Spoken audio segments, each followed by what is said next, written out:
In nomine Patris, et Filii, et Spiritus Sancti. Amen.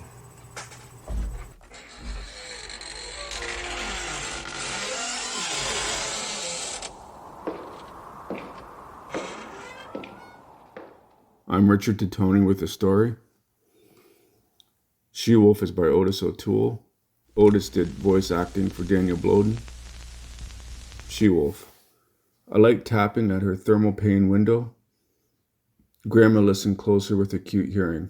Standing up after sitting in the chair most of the day was difficult, especially after she was diagnosed with an arthritic condition making her immobile some days. But she was stubborn and fought the pain.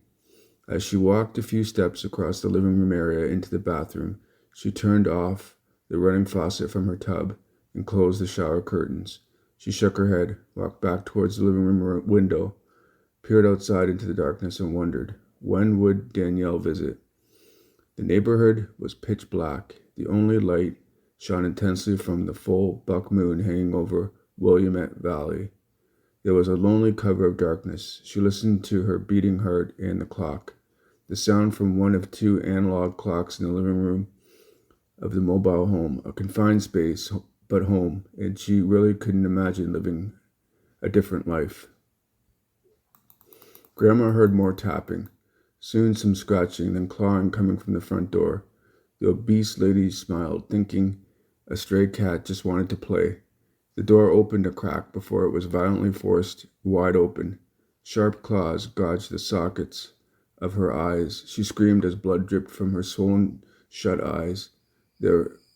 There, right in front of her, was her granddaughter Danielle, covered in wolf's hair, with big teeth and razor-sharp claws.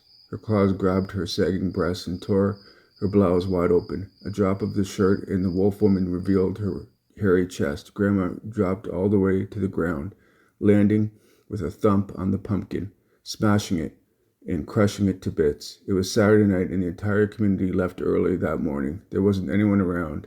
The mobile park was empty. Everyone went to the tailgate party for the weekend. No one ever missed a football party, especially on weekends, except for the hungry wolf woman from Willamette Valley. Grandma screamed louder, Danielle hovering, waiting. Her insanely irate face stared hard at Grandma with wild eyes, and she couldn't speak. Grandma, all bloody, in tears from the sharp pain. Barely able to see, she looked up at Danielle and then toward a light in the distance. She helplessly hoped there was a cop car in the distance, but it was just the light from the smoldering ashes of an old fire. Hurt and drenched in blood, she reached out, begging Danielle to help her, but the hungry she-wolf merely howled at the full moon. Grandma put her hands over her bloody chest, laying down, never to get up again. All Danielle could do with a she-wolf soul was hang Grandma's extra-large panties on a tree branch. Topless, she howled louder at the moon. The end. Johnny Electric sits in his office, staring at a monitor with a big bucket of popcorn. The CEO nearly chokes. Suddenly it hits him, a gasp in horror as Johnny realizes that this is his circus and these are his monkeys.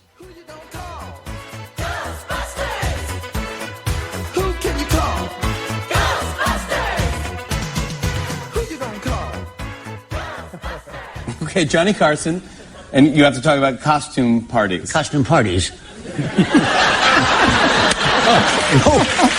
Listen, I love a good costume party. It's Halloween. A lot of people are dressing up, of course, as ghosts and witches and goblins and vampires.